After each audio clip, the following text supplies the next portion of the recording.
Hello दोस्तों, मैं अमित सैनी। आपका स्वागत है मेरे चैनल ऑल टेक्नोलॉजी दुनिया में। दोस्तों आज हम बात करने जा रहे हैं ईपीएफओ के बारे में। बहुत सारे लोग दोस्तों क्या करते हैं, वो पीएफ निकलवाना चाहते हैं, लेकिन वो अपने पीएफ में कुछ ऐसी गलतियां कर देते हैं जिनके बाद उनका पैसा जो है वो फंस जाता है। या फिर कई लोग दोस्तों जानबूझ के गलतियां नहीं करते हैं, उनके साथ गलतियां करवाई जाती हैं ताकि लोग गलतियां करें और उनको परेशान किया जा सके। इस वीडियो को देखने के बाद दोस्तों आप खुद ब खुद समझ जाएंगे कि आपको कहां कहां पे परेशान किया जा रहा है या फिर आप खुद की गलतियों की वजह से परेशान हो रहे हैं। तो इसमें आपको ये सारी गलतियां क्लियर हो जाएंगी और कोशिश करना है आपको दोस्तों कि ये गलतियां आपको नहीं दोहरानी है और लोगों तक भी इस वीडियो को दोस्तों शेयर करना है ताकि इस प्रकार की दोस्तों गलतियां ना करें। तो चलिए दोस्तों हम चलते हैं कंप्यूटर स्क्रीन के ऊपर और जानकारी लेते हैं आज की पूरी वीडियो। ये गलतियां मत करना। तो दोस्तों सबसे पहले है हमारी जो अमूमन लोग बाग गलतियां करते हैं वो है दोस्तों एक्टिवेट योर यूएएन नंबर। इसका मतलब है दोस्तों कंपनियों में रहकर, यानी कि जब भी आप किसी कंपनी में या किसी ठेकेदारी में या किसी भी प्रकार की संस्थान में ऐसी काम कर रहे हैं जहां पे आपका पीएफ कटता है, तो आपको कंपनी में रहकर ही आपका यूएएन नंबर जो है दोस्तों वो उसको एक्टिवेट करना है। ये दोस्तों इसलिए एक्टिवेट करना है क्योंकि आपको नहीं पता होता है कि कंपनी ने आपकी पर्सनल डिटेल में क्या डाला है, जो जैसे कि नाम हो गया, नंबर हो गया, या फिर आपकी ईमेल आईडी हो गया, या फिर आपका एड्रेस। तो ये जानकारी आपको नहीं होती कि कंपनी ने उसमें आपकी डिटेल्स को क्या भरा है। अगर कंपनी ने आपकी डिटेल्स गलत डाल दी है और ऐसी स्थिति में दोस्तों आपने क्या किया, अपनी कंपनी को स्विच कर दिया एक कंपनी से दूसरी कंपनी में। मान लीजिए आपने एक कंपनी का काम छोड़ दिया बीच में और दूसरी कंपनी आपने ज्वाइन कर ली। अब आपके साथ क्या हो सकता है दोस्तों, अब आपके साथ हो सकता है कि कंपनी के चक्कर आपको लगाने पड़ सकते हैं, क्योंकि आपका जो गलती है उसमें वो आपने सुधरवाई ही नहीं, वो कंपनी ने उस डिटेल को गलत डाल दिया है। लेकिन जब तक वो गलतियां आप सुधरवाएंगे नहीं कंपनी की तरफ से दोस्तों, तब तक आपके साथ क्या होगा कि आप उस कंपनी में जो भी आपका ईपीएफओ का अमाउंट होगा उसको नहीं निकाल पाएंगे। इसलिए आपको कोशिश करना है कि जिस भी कंपनी में आप अभी हैं उस कंपनी का यूएएन नंबर को एक्टिवेट उसी कंपनी में रहकर करें, ताकि अगर आपकी कुछ गलतियां हैं तो आपको समय से पहले पता लग जाए कि आपके यूएएन नंबर में गलतियां हैं। और इसके बाद क्या होगा, आप जब एक्टिवेट करवाएंगे तो वो खुद ब खुद बता देगा दोस्तों कि आपकी कुछ गलतियां हैं, उसको सुधरवाना है। हम चलते हैं हमारे दूसरे पॉइंट के ऊपर दोस्तों। यहाँ पे बात करेंगे हम चेक योर प्रोफाइल डिटेल के बारे में। यहाँ पे हम किसकी बात कर रहे हैं दोस्तों, यहाँ पे हम उन लोगों की बात कर रहे हैं जिन लोगों ने अपने यूएएन नंबर को पहले से एक्टिवेट करवा लिया है,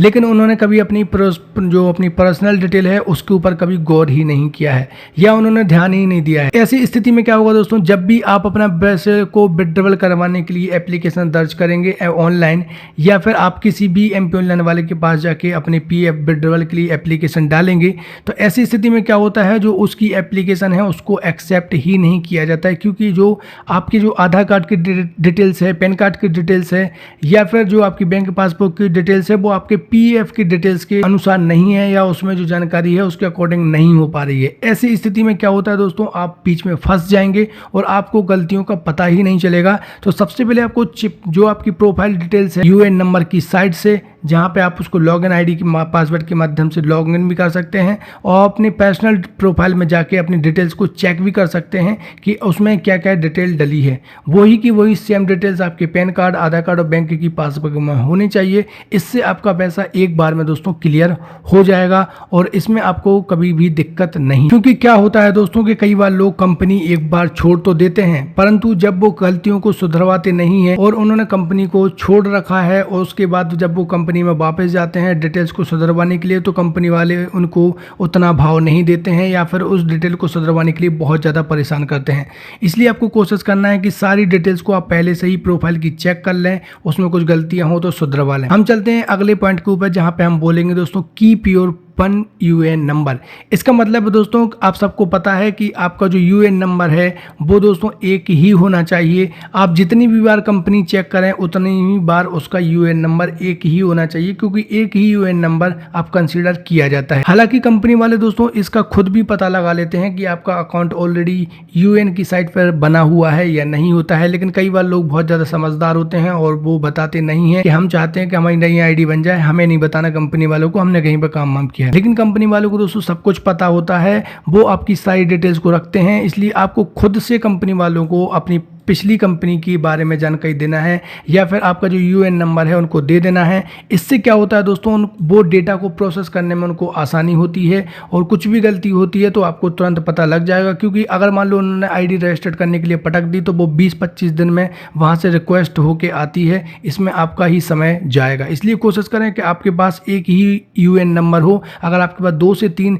यूएन नंबर हैं तो ऐसी स्थिति में आप यूएन के ऑफिस में जाके इसको बंद भी करवा सकते हैं। हम चलते हैं अगले पॉइंट के ऊपर दोस्तों। यहाँ पे हम बताएंगे आपको कि कंप्लीट योर ईपीएफओ केवाईसी। यहाँ पे ईपीएफओ केवाईसी में जब भी आप अपने अकाउंट में ईपीएफओ की साइट पर जाते हैं और अकाउंट को लॉगिन करते हैं दोस्तों, तो सबसे पहले यहाँ पे बोला जाता है आपसे कुछ इस तरह की विंडो स्क्रीन पे आके आपको दिखाया जाता है कि click on your document to add. यहाँ पे आपको बैंक की पासबुक और पैन कार्ड और पासपोर्ट में से किसी को भी यहाँ पे आप डाल सकते हैं। यहाँ पे दोस्तों क्या होता है कि अगर आपकी जो पासबुक है उसमें आपको विशेष तौर पर ध्यान रखना है कि जो भी आपके आधार कार्ड पे डिटेल लिखी हो, पैन कार्ड पे डिटेल लिखी हो, वही सेम जानकारी आपकी पासबुक के ऊपर होनी चाहिए और वही सेम जानकारी आपके ईपीएफओ की साइट पर होनी चाहिए।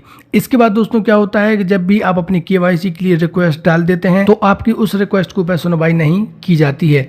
आपको दोस्तों कोशिश करना है कि जब भी आप अपनी कंपनी छोड़ें उससे पहले आपकी ईपीएफओ की केवाईसी कंप्लीट होनी चाहिए। नहीं तो दोस्तों क्या होगा, अगर आप अपनी कंपनी को छोड़ देते हैं, आपकी केवाईसी कंप्लीट नहीं है, तो वापस आपके साथ वही हो सकता है जो मैं आपको थोड़ी देर पहले बता चुका हूं कि कंपनी वाले आपकी जानकारी कोई बार अपडेट ही नहीं करेंगे या सुनेंगे नहीं, या आपको दोस्तों बहुत ज़्यादा परेशान करेंगे। इसलिए आपको कोशिश करनी है कि आप अपनी केवाईसी बिल्कुल प्रॉपर तरीके से करवा लें ताकि आप एक बार में जब पैसा निकालें तो आपका एक बार में दोस्तों पैसा आ जाए। यहाँ पे मैं ऑलरेडी आपको ये जानकारी दे चुका हूँ कि आपकी जो आधार कार्ड है वो सेम टू सेम होना चाहिए अकॉर्डिंग टू द ईपीएफओ की प्रोफाइल के आधार पर। दोस्तों यहाँ पे मैं आपको एक और जानकारी देना चाहता हूँ कि अगर पैन कार्ड, आधार कार्ड और बैंक की पासबुक में अगर किसी भी प्रकार की गलतियां हैं तो यहाँ पे बैंक की पासबुक को केवल आप बैंक की माध्यम से ही दोस्तों अपडेट करवा सकते हैं। लेकिन आधार कार्ड और पैन कार्ड में अगर आपकी कुछ गलतियां हैं तो आप दोस्तों कियोस्क या सीएससी के माध्यम से इसको अपडेट करवा सकते हैं, आधार कार्ड को और पैन कार्ड को। तो ये केवाईसी आपको तभी करवानी है दोस्तों जब तक आपके डॉक्यूमेंट सेम ना हो। इतना याद रखें, कई बार लोगों की डिटेल सेम नहीं होती है और वो केवाईसी के लिए पटक देते हैं और केवाईसी हो जाती है रिजेक्ट। या फिर कई लोग दोस्तों केवाईसी के लिए पटक देते हैं लेकिन वो दोस्तों अप्रूवल नहीं करवाते हैं। इसका अप्रूवल कौन देता है दोस्तों? आपकी खुद की कंपनी आपकी ई केवाईसी की जो होती है ईपीएफओ की, उसका अप्रूवल देती है। तो आपको कोशिश करना है कि उनसे तुरंत जाके मिलें जब भी आप अपनी केवाईसी कराएं और आप उनको बोल दें कि सर अप्रूवल कर दीजिए ताकि आपको भविष्य में दिक्कत ना हो। मान लीजिए फ्यूचर में 1 साल बाद या 2 महीने बाद कभी भी जब भी आप अपना पैसा निकलवाने के लिए जाएंगे और आपकी केवाईसी में कुछ गलती होगी या होगी नहीं, तो ऐसी स्थिति में आपका पैसा नहीं आएगा और आप फंस जाएंगे।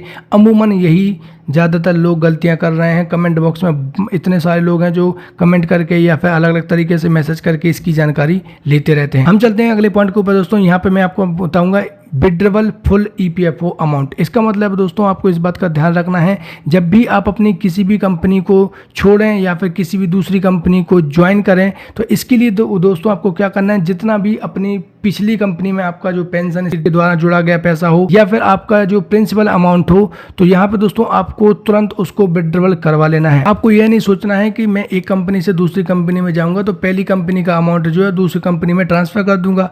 ये क्या बकवास किया जा रहा है, कुछ भी बोले जा रहा है। मैं तो ट्रांसफर भी तो कर सकता हूँ ना, अमाउंट तो निकालूँ मैं विड्रॉवल, मेरे को नहीं करना। लेकिन इसके लिए दोस्तों मैं आपको बता दूं कि क्या होता है, जब भी आप अपनी कंपनी को एक कंपनी से दूसरी कंपनी में जाते हैं तो इस स्थिति में दोस्तों क्या होता है, जो आपकी प्रिंसिपल अमाउंट है यानी आपका शेयर और कंपनी का शेयर है वो ही ट्रांसफ़र किया जाता है, आपकी पेंशन राशि को ट्रांसफ़र नहीं किया जाता है। ऐसी स्थिति में जो पेंशन का पैसा है वो आपका फंस सकता है। इसलिए कोशिश करें कि आप जो भी कंपनी को छोड़ें उसका तुरंत विड्रॉवल करवा लें, जो कि आपको दोस्तों फॉर्म नंबर 19 और 10C की मदद से भरकर प्राप्त हो सकता है। इसमें दोस्तों आपकी प्रिंसिपल अमाउंट और जो भी आपका पेंशन होगा एक बार में आपका पैसा सामने आ जाएगा और दोस्तों आपको मिल जाएगा। अब हम बात करेंगे दोस्तों एग्जिट इन पीएफ अकाउंट। अब बहुत ज़्यादा लोग इस छोटी सी गलती को समझते नहीं हैं और वो लगातार गलतियाँ करते हैं और परेशान होते रहते हैं और लोगों से हाथ जोड़ते हैं कि साहब मुझे बता दो इसमें क्या करना है या फिर कई गुना पैसे देने के लिए भी रेडी हो जाते हैं। दोस्तों कई बार क्या होता है, एग्जिट डेट, इसको ध्यान रखना कि मार्क करवाना जरूरी है। इसका मतलब दोस्तों ये है कि जब भी आप किसी कंपनी में काम कर रहे होते हैं और फिर आप उस कंपनी को छोड़ देते हैं, उसके बाद जब भी आप अपना पीएफ के लिए अप्लाई करते हैं तो उसमें आपकी जो प्रोफाइल डिटेल में आपकी जो एग्जिट डेट होना बहुत ज़्यादा जरूरी है कि कब आपने किसी भी पर्टिकुलर काम को छोड़ा है। अगर आपकी एग्जिट डेट आपकी उस प्रोफाइल के ऊपर अपडेट नहीं है या मेंशन नहीं है तो दोस्तों आपको अपना पीएफ ही नहीं निकाल पाएंगे। इसलिए उस पर एग्जिट डेट होना बहुत ज़्यादा जरूरी है कि कब आपने को छोड़ा है अपनी कंपनी को। इसके लिए दोस्तों आपको क्या करना होगा, इसके लिए अगर आप चाहें तो आप ऑनलाइन के माध्यम से भी इसकी जो एग्जिट डेट है उसको मेंशन कर सकते हैं, जो कि आपकी ईपीएफओ की साइट पे ही है। लेकिन कई बार यहाँ से इसको दोस्तों एक्टिव करने में प्रॉब्लम हो जाती है, क्योंकि अगेन मैं आपको बता दूं ये सारी जानकारी वेरीफाई ही आपकी कंपनी करती है। अगर आपने कंपनी में काम कर रहे हैं और आपने कंपनी को छोड़ दिया है और उसके बाद मान लीजिए कंपनी बंद हो जाती है तो ऐसी स्थिति में तो बहुत ज़्यादा दिक्कत हो जाएगी आपको। इसलिए कोशिश करना है कि जब भी आप अपना काम छोड़ें तुरंत उस पर अपनी एग्जिट डेट को मार्क करवा लें।